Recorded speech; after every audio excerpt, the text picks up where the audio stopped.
이용규 선교사라는 분이 같이 걷기라는 책에서 이렇게 이야기를 합니다. 대학 시절 어느 토요일 밤 나는 학과 친구들과 함께 술잔을 기울이고 있었다. 대학에 입학한 후 술을 마시지 않는다는 이유로 받는 압박이 매우 컸기 때문에 나는 친구들의 비위를 맞추기 위해 술잔을 들었다. 반쯤 취해서 집으로 돌아가다가 문득 다음날 교회 학교 분반 공부를 위해 공과 준비를 해야 한다는 생각이 들었다. 그때 나는 주일학교 교사였다. 불현듯 내가 맡은 반 아이들의 얼굴이 떠올랐다. 그 아이들이 지금 나를 보는 것 같다는 생각이 들자 부끄러웠다. 그러자 하나님이 내 마음에 이렇게 말씀하시는 것 같았다. 너는 그 아이들 앞에서만 부끄럽고 내 앞에서는 부끄럽지 않니? 그랬다. 나는 주위를 의식하고 주변 사람들이 나를 어떻게 보느냐에만 관심을 가지고 있었지, 내 앞에서 나를 보고 계시는 하나님을 인정하고 있지 않았다. 집으로 돌아가는 길에 울면서 하나님께 죄송하다고 말씀드렸다. 그때부터 나는 하나님의 눈을 의식하며 내 삶의 구석구석을 살피기 시작했다. 그러자 내 삶에서 끊어야 할 것들이 점차 눈에 띄기 시작했다라는 글이었습니다. 사실 우리들도 선교사님의 고백처럼 하나님이 아니라 사람들의 시선을 의식하며 살아가고 행동할 때가 얼마나 많습니까? 사람들의 비위를 맞추고 눈치를 살피느라 애쓸 때가 얼마나 많나요? 사람들의 평가와 인정에 따라 울고 웃을 때도 얼마나 많습니까? 하나님을 주인으로 섬긴다고 하면서도 하나님이 아니라 내 주변 사람들이 기준이 될 때가 얼마나 많습니까? 데살로니가전서 2장 4절 말씀을 함께 읽겠습니다. 오직 하나님께 옳게 여기심을 입어 복음을 위탁받았으니 우리가 이와 같이 말함은 사람을 기쁘게 하려 함이 아니요 오직 우리 마음을 감찰하시는 하나님을 기쁘시게 하려 함이라. 사람을 기쁘게 할 것인가? 하나님을 기쁘시게 할 것인가? 이것은 우리들이 매 순간 물어야 할 질문이고 얻어야 할 답입니다. 사람을 기쁘게 하고자 할 때 외식과 위선이 시작이 됩니다. 세상과 타협하게 되고 정체성이 흐려지게 됩니다. 세상 속 그리스도인들의 빛은 약해지고 소금은 맛을 잃게 됩니다. 하나님 자녀의 본분을 망각하게 됩니다. 더 위험한 것은 사람들의 눈은 얼마든지 속일 수 있다는 데 있습니다. 사람은 드러나는 것만 볼 수 있죠. 반대로 드러나지 않는 것은 알 길이 없습니다. 사람들의 시선만을 의식하며 사는 사람들은 그 시선이 가려지면 전혀 다른 사람처럼 행동하기 쉽습니다. 미국의 어느 목사님은 자신의 책 제목을 이렇게 지었는데요. 아무도 보는 이 없을 때 당신은 누구인가? 홀로 있을 때야말로 내가 그동안 누구를 기쁘게 하고자 애쓰며 살아왔는지를 발견할 수 있는 순간이죠. 그러나 하나님을 기쁘시게 하고자 할 때 진짜 믿음의 삶이 시작이 됩니다. 하나님은 중심을 보시고 우리의 마음을 살피십니다. 하나님을 인식할 때 우리는 마음을 가꾸고 진실해집니다. 그 중심과 마음으로 하나님을 섬길 때 하나님의 능력이 나타나고 주님의 영광이 드러납니다. 우리가 하나님의 자녀로서 마땅히 힘써야 할 것은 하나님을 기쁘시게 하는 삶입니다. 자, 고린도 후서 5장 9절을 함께 읽어보겠습니다. 그런즉 우리는 몸으로 있든지 떠나 있든지 주를 기쁘시게 하는 자가 되기를 힘쓰노라.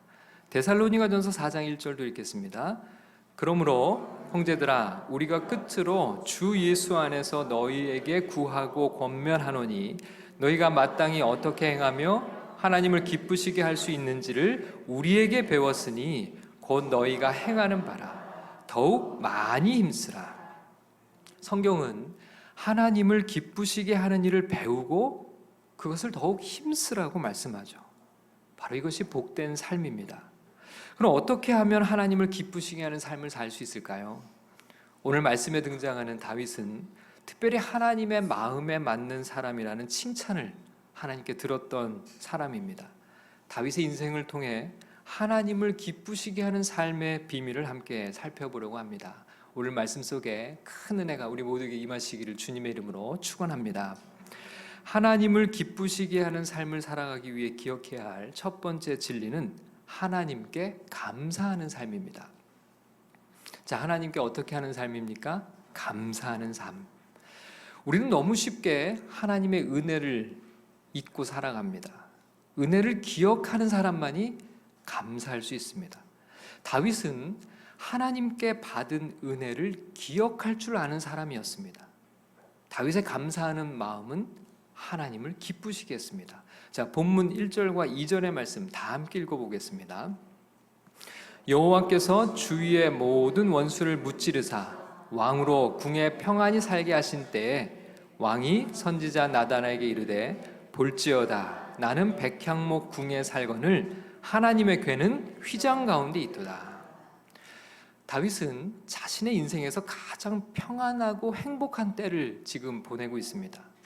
하나님께서 주위의 모든 원수를 무찔러 주셔서 이제 다윗은 궁에서 평안히 살게 되었습니다. 이때 다윗이 나단 선지자에게 말합니다. 나는 하나님의 은혜로 말미암아 이렇게 평안히 좋은 집에서 살고 있습니다. 그런데 하나님의 궤가 작은 천막에 있으니 이제 하나님의 성전을 지어드려서 내게 주신 은혜를 갚아드려야겠습니다. 많은 사람들은 갈급하고 힘들 때는 하나님을 애타게 찾다가도 문제가 해결되고 평안을 얻으면 어떻게 합니까? 하나님을 쉽게 잊어버립니다. 건강검진을 받았는데 이상소견이 보인다며 정밀검사를 하자고 합니다. 조직을 떼어내 암이 아닌지 검사에 들어갔고 그 결과를 초조하게 기다리고 있습니다.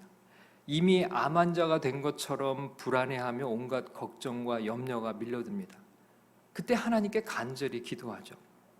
하나님, 저를 고쳐주세요. 검사 결과가 깨끗이 나오게 해주세요. 제게 다시금 건강을 주시면 이제는 정말 하나님을 위해 열심히 살겠습니다. 얼마 후 의사는 결과가 잘 나왔다면 염려하지 않아도 된다고 말합니다. 안도의 한숨을 내쉬며 이렇게 말합니다. 생각합니다. 암도 아닌데 괜히 걱정했다. 그리고 다시 본래의 모습으로 돌아가 버립니다. 자신이 드린 기도에 응답을 주신 하나님께 대한 감사도 헌신을 다짐했던 자신의 각오도 망각의 바다에 던져버리고 마는 것이 사람들이죠. 하나님께서 이스라엘 백성들을 광야에서 만나로 먹이셨습니다. 매일같이 먹을 양식을 공급해 주셨습니다. 그런데 백성들은 하나님의 은혜는 금세 잊어버리고 이렇게 말합니다. 신명기 8장 17절을 함께 읽겠습니다. 그러나 내가 마음에 이르기를 내 능력과 내 손의 힘으로 내가 이 재물을 얻었다 말할 것이라. 여러분, 이것이 사람들의 마음입니다. 은혜는 잊어버리고 감사할 줄 모르는 것이 강박한 인간의 모습이죠. 그러나 다윗은 자신이 누리는 평안을 주신 분이 누구인지를 잊지 않고 있습니다. 자, 1절을 다시 한번 읽어볼까요? 여호와께서 주의 모든 원수를 무찌르사 왕으로 궁에 평안히 살게 하신 때, 하나님께서 다윗으로 하여금 평안히 살게 하신 것입니다. 바로 그것입니다. 그걸 잊지 않아야 합니다. 내가 잘해서, 내가 능력이 많아서, 내가 잘나서 누리는 평안이 아닌 것이죠. 하나님께서 주신 것입니다. 내가 지금 평안한 것은 바로 하나님 주신 평안이라는 것을 잊지 않았습니다. 다윗이 이스라엘의 왕이 된 건 역시 하나님의 은혜였습니다. 자, 8절과 9절 상반절 말씀을 한번 읽어보겠습니다. 그러므로 이제 내 종 다윗에게 이와 같이 말하라. 만군의 여호와께서 이와 같이 말씀하시기를 내가 너를 목장 곧 양을 따르는 데에서 데려다가 내 백성 이스라엘의 주권자로 삼고 내가 가는 모든 곳에서 내가 너와 함께 있어 내 모든 원수를 내 앞에서 멸하였은즉. 네, 거기까지요. 들판에서 양을 치던 목동을 이스라엘의 왕으로 만드신 분은 바로 하나님이셨습니다. 다윗의 길을 평탄하게 하시고 형통하게 하신 분도 하나님이셨습니다. 다윗은 그 은혜를 왕이 되어도 잊지 않았습니다. 그러니 평안의 때에 하나님을 위해 성전을 지어야겠다는 선한 마음을 품게 된 것입니다. 하나님께서 내게 이렇게 좋은 집과 행복을 주셨으니 이제는 내가 하나님의 집을 지어 드려야겠다고 헌신을 다짐하고 있는 것이죠. 하나님의 성전을 건축하고자 하는 다윗의 마음은 바로 감사의 표현이었습니다. 바로 이런 감사의 마음과 고백을 하나님은 기쁘게 받으셨습니다. 우리는 은혜를 잊지 말아야 합니다. 형통할수록 더욱 하나님께 헌신할 수 있어야 합니다. 다윗은 시편에서 이렇게 노래합니다. 시편 103편 1절에서 3절을 함께 읽겠습니다. 내 영혼아 여호와를 송축하라. 내 속에 있는 것들아 다 그의 거룩한 이름을 송축하라. 내 영혼아 여호와를 송축하며 그의 모든 은택을 잊지 말지어다.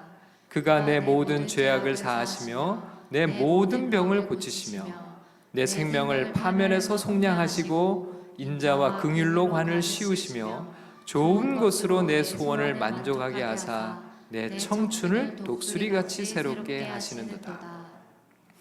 여러분, 우리가 받은 은혜가 다윗이 받은 은혜보다 적을까요? 우리를 살리기 위해 독생자 아들 예수를 내어주신 하나님의 은혜를 우리는 이미 받았습니다. 우리에게 주신 은혜를 늘 기억하며 감사하는 삶을 살아갈 수 있기를 축복합니다. 감사와 헌신으로 하나님을 늘 기쁘시게 하는 복된 인생들이 다 되시기를 주님의 이름으로 축원합니다. 하나님을 기쁘시게 하는 삶을 살아가기 위해 기억해야 하는 두 번째 진리는 하나님이 원하시는 것이 무엇인지를 항상 물으라는 것입니다. 하나님을 기쁘시게 하려면 하나님의 선하신 뜻이 무엇인지를 알아야 합니다. 하나님께서 원하시는 것이 무엇인지를 알고 있어야 하죠. 하나님의 뜻을 거스르고 하나님이 원하시는 것이 무엇인지를 모른 채 하나님을 기쁘시게 할 수는 없습니다. 그러니 누구에게 물어야 합니까? 하나님께 물어야 합니다. 하나님의 뜻을 묻고 하나님께서 원하시는 것을 알고 그것을 그대로 순종하는 삶, 그것이 하나님을 기쁘시게 하는 삶입니다. 다윗은 하나님의 성전을 지으려는 선한 마음을 품었습니다. 오직 하나님의 은혜를 기억하며 하나님의 집을 짓고자 했습니다. 그는 언제든지 이 일을 행할 준비가 되어 있었고 능력을 갖추고 있었습니다. 그러나 다윗은 먼저 나단 선지자에게 자신의 계획을 밝힙니다. 자, 2절과 3절을 함께 읽겠습니다. 왕이 선지자 나단에게 이르되 볼지어다 나는 백향목 궁에 살거늘 하나님의 궤는 휘장 가운데 있도다. 나단이 왕께 아뢰되 여호와께서는 왕과 함께 계시니 마음에 있는 모든 것을 행하소서 하니라. 여러분, 다윗에게는 참 좋은 습관이 있었습니다. 바로 하나님께 묻는 것이었습니다. 자신의 생각이나 마음이 가는 대로 먼저 행하지 않고 하나님께 먼저 묻습니다. 다윗이 사울 왕과 가장 극명하게 대조되는 부분이 바로 이 지점입니다. 사울은 하나님께 묻는 법이 없었습니다. 주변의 상황과 자신의 생각대로 판단하고 일단 행동하고 보죠. 결국 그가 망한 이유입니다. 역대상 10장 13절과 14절을 읽겠습니다. 사울이 죽은 것은 여호와께 범죄하였기 때문이라. 그가 여호와의 말씀을 지키지 아니하고 또 신접한 자에게 가르치기를 청하고 여호와께 묻지 아니하였으므로 여호와께서 그를 죽이시고 그 나라를 이새의 아들 다윗에게 넘겨주셨더라. 사울이 비극적인 최후를 맞이한 이유를 성경은 여호와께 묻지 아니하였기 때문이라고 설명합니다. 하나님께 묻지 않으니 하나님의 뜻이 무엇인지, 하나님이 무엇을 원하시는지를 알지 못하고 오직 자신이 원하는 대로만 행하는 것이죠. 이에 반해 다윗은 사소한 것까지도 늘 하나님께 물었습니다. 전쟁을 할 때도 하나님께 늘 물었습니다. 지금 적을 치러 올라갈까요? 하나님께서 적들을 제 손에 넘겨주실 건가요? 항상 하나님께 묻는 것은 너무나 좋은 영적 습관입니다. 내 생각이 아니죠. 하나님의 뜻이 우선입니다. 다윗이 하나님께 물었을 때 나단 선지자가 이렇게 말했습니다. 자, 3절을 다시 한번 읽겠습니다. 나단이 왕께 아뢰되 여호와께서 왕과 함께 계시니 마음에 있는 모든 것을 행하소서 하니라. 나단은 다윗의 계획을 듣고 그것을 좋게 여겼습니다. 나단의 생각에 좋았습니다. 그래서 나단은 하나님께 묻지 않고 그대로 행하라고 한 것이죠. 그런데 그날 밤에 하나님의 말씀이 나단 선지자에게 임합니다. 자, 4절에서 7절까지의 말씀을 읽겠습니다. 그 밤에 여호와의 말씀이 나단에게 임하여 이르시되 가서 내 종 다윗에게 말하기를 여호와께서 이와 같이 말씀하시되 내가 나를 위하여 내가 살 집을 건축하겠느냐 내가 이스라엘 자손을 애굽에서 인도하여 내던 날부터 오늘까지 집에 살지 아니하고 장막과 성막 안에서 다녔나니 이스라엘 자손과 더불어 다니는 모든 곳에서 내가 내 백성 이스라엘을 먹이라고 명령한 이스라엘 어느 지파들 가운데 하나에게 내가 말하기를 너희가 어찌하여 나를 위하여 백향목 집을 건축하지 아니하였느냐고 말하였느냐. 한마디로 말하면요, 하나님의 대답은 노였습니다. 나단 선지자와 같은 영적인 사람도 자신의 생각을 의지할 때 이런 실수를 범할 수 있습니다. 자신의 생각에는 당연히 하나님께서 예스하시고 좋아하시고 기뻐하실 것이라고 여겼기 때문에 나단 선지자는 하나님께 묻지 않고 다윗에게 그렇게 하라고 했습니다. 그러나 하나님의 뜻은 그것이 아니었습니다. 내 생각으로 하나님을 판단하지 말아야 합니다.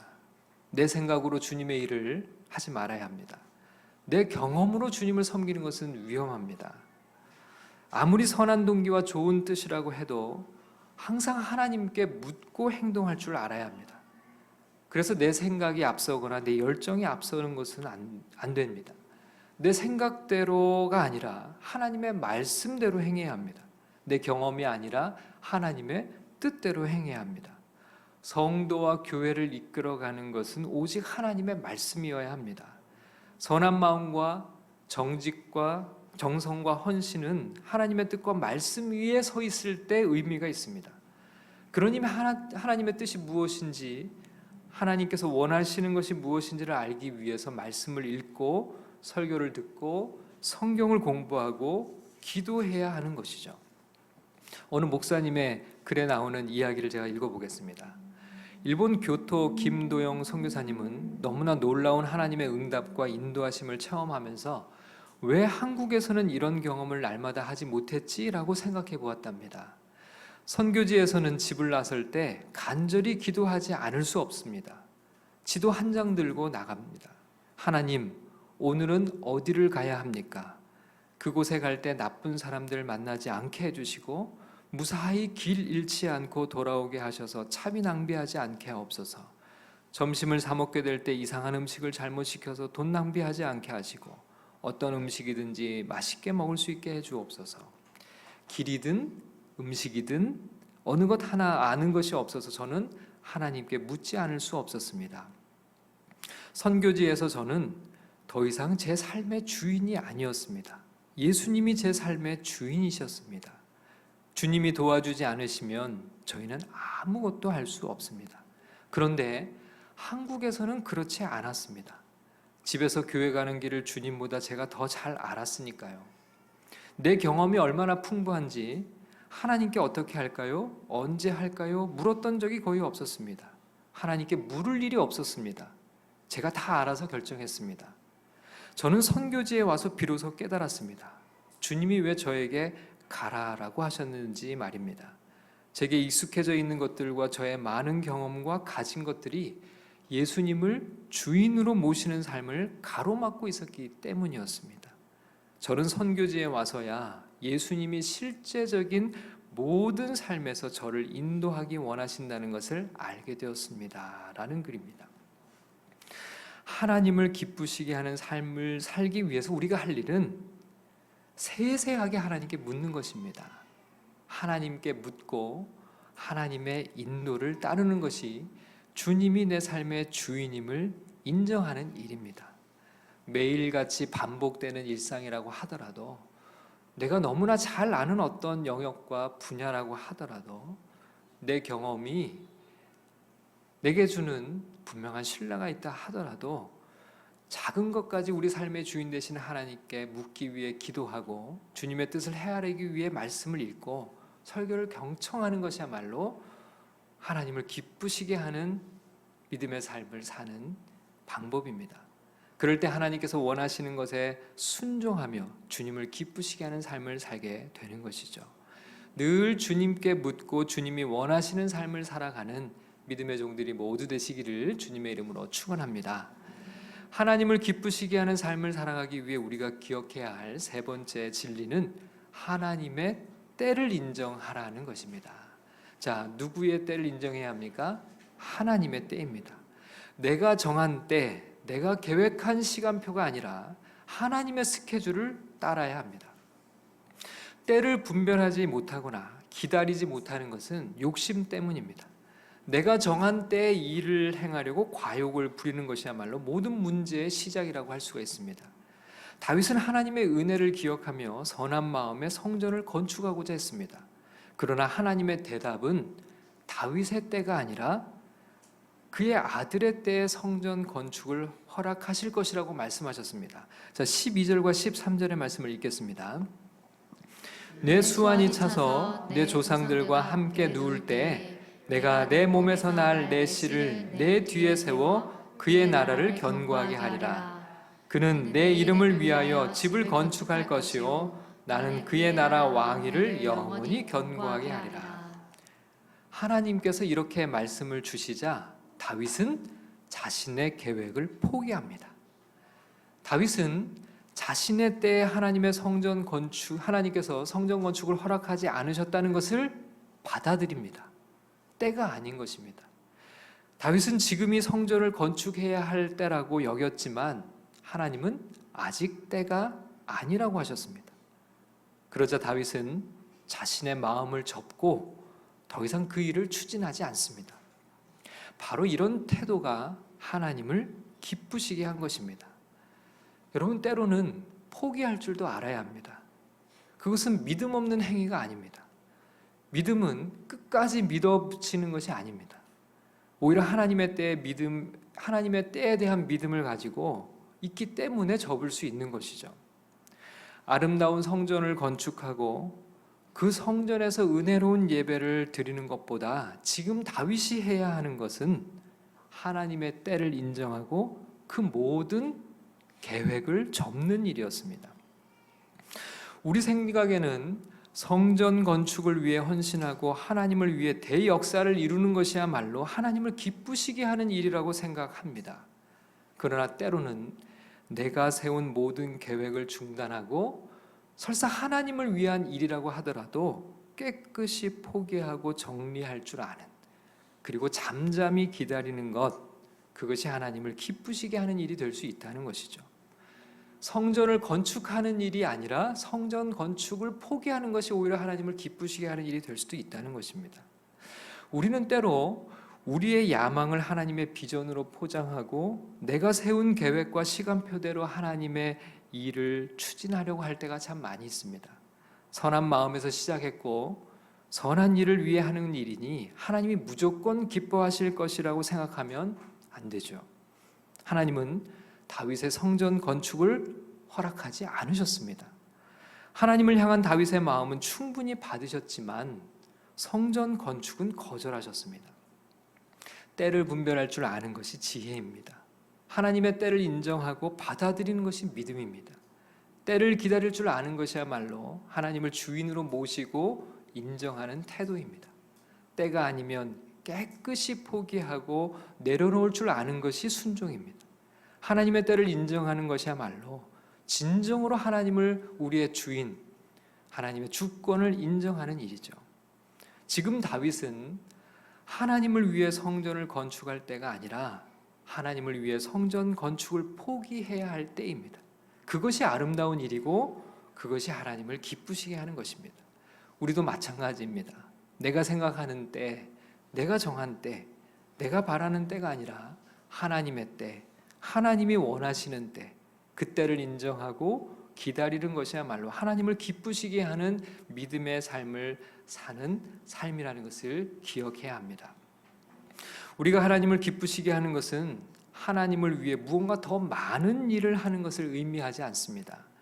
무엇보다 이미 우리에게 주신 하나님의 은혜를 기억하고 감사하는 마음, 하나님의 뜻을 묻고 주님이 원하시는 것이 무엇인지를 알고 순종하는 삶, 그리고 하나님의 때를 인정하고 그 때를 기다리는 믿음을 가지고 살아가는 것, 이것이야말로 바로 다윗처럼 하나님을 기쁘시게 하는 복된 인생을 사는 비결이라고 성경은 말씀하고 있습니다.